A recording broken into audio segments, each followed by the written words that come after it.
Jonathan, this last three games before this one, was that the first, I guess, quote unquote slump you've had in your career? And how do you stay up through that?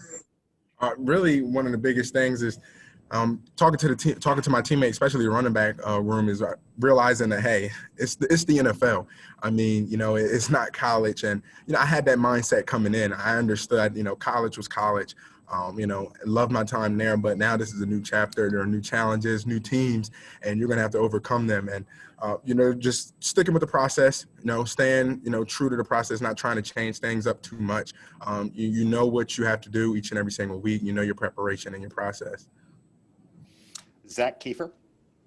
Hey, Jonathan, first one for you in the NFL that's really gone down to the wire. What were your emotions like in the fourth quarter? You guys make big plays. They make big plays. How many times did you think, the game had turned, and what were your thoughts in your head as the game got close to the end? It was exciting. I've only played in one overtime game in college, and it went to triple overtime. So yeah, I could just only imagine, once that clock struck zero, that I knew this was going to be a good one, because like I said before, it's the NFL, so it's going to go down to the wire. I was just ready to lock in and zone in.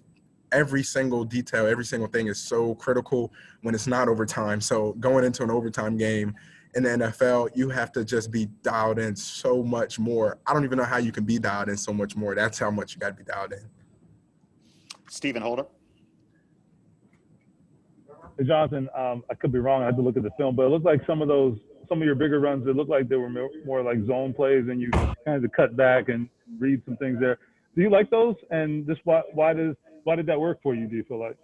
Those are definitely good plays, and a lot of times on those zone schemes, you really just let the guys up front work. You let the defense dictate, their move, and then you really just read off of that. And I think, that's one of the plays where you have to really have patience, and sometimes it's hard, especially when, you might be 3rd and 2, 3rd and 3, but you still need to have patience and let those blocks work. And, just today I was able to kind of slow things down and make sure that those guys up front do what they do best.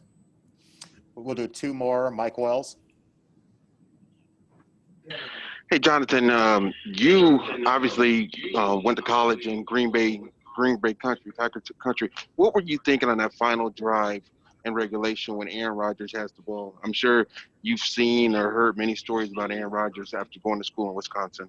Yeah, so I was actually telling some of my teammates, especially the running back group, how much, when I was in school, all they would talk about is Aaron Rodgers, Aaron Rodgers. You could have a conversation about, Tom Brady and Drew Brees, and somehow they would bring up Aaron Rodgers, and, just understanding that, when you got a quarterback like that, a great quarterback like that, you got to keep him off the field. So my mentality was, if we get this ball back, we got to make sure that we keep him off the field.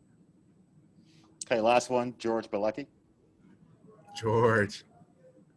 Hey T, good to see you, man. How you doing? I'm doing well. It's good to see you too. Good to see you. Good job today. What did it feel like? You played in plenty of big games throughout your college career, and Mike just touched on it. You've heard so much about Aaron Rodgers and the Green Bay Packers during your time in Madison.